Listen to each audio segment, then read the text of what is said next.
Pemirsa, pembelajaran tatap muka tingkat SMA dan sederajat se-Papua Barat kembali dilakukan secara daring menyusul naiknya angka positif COVID-19 yang saat ini mendekati angka 3.000-an kasus. Kapolda Papua Barat menyatakan pihaknya bersama Dinas Pendidikan dan stakeholder terkait lainnya yang tergabung dalam gugus tugas penanganan COVID-19 Papua Barat telah mengadakan pertemuan dan menghasilkan kesepakatan untuk kembali menunda pembelajaran tatap muka atau PTM tingkat SMA dan sederajat seperti sekolah menengah kejuruan guna meminimalisir tingkat penularan COVID-19 di kalangan pelajar.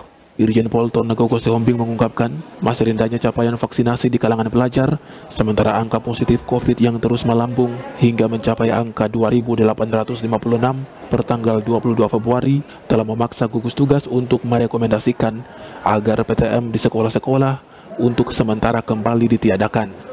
Untuk usia pelajar di 6-11 tahun pun kami mengharapkan, ya. Kemudian di usia 12-17 yang saat ini baru 50%, ya. Ini juga harus kita lakukan percepatan karena apa? Anak-anak kita ini butuh belajar nanti kan, pembelajaran tatap muka atau PTM itu indikatornya adalah bagaimana mereka tenaga pengajar dengan murid sudah harus divaksin. Ketika sudah harus divaksin, saya yakin kita bisa menghadapi. Makanya untuk pelajar, untuk apa semua, kita sudah ada kesepakatan Dinas Pendidikan Provinsi bersama kepala sekolah semua untuk melaksanakan pembelajaran melalui daring sekarang. Sudah semuanya melalui daring.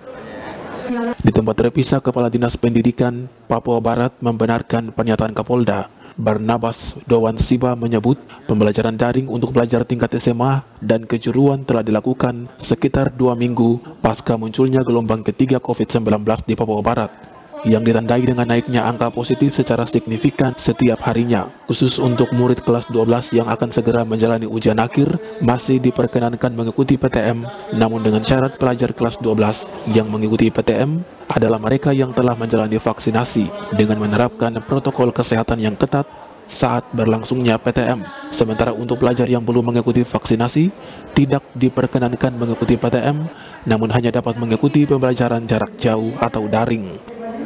2 minggu yang lalu ya, 2 minggu yang lalu kita sudah hentikan kegiatan tatap mukanya, kecuali hanya untuk kelas 12. Kecuali hanya untuk kelas 12 karena sudah tidak ada waktu.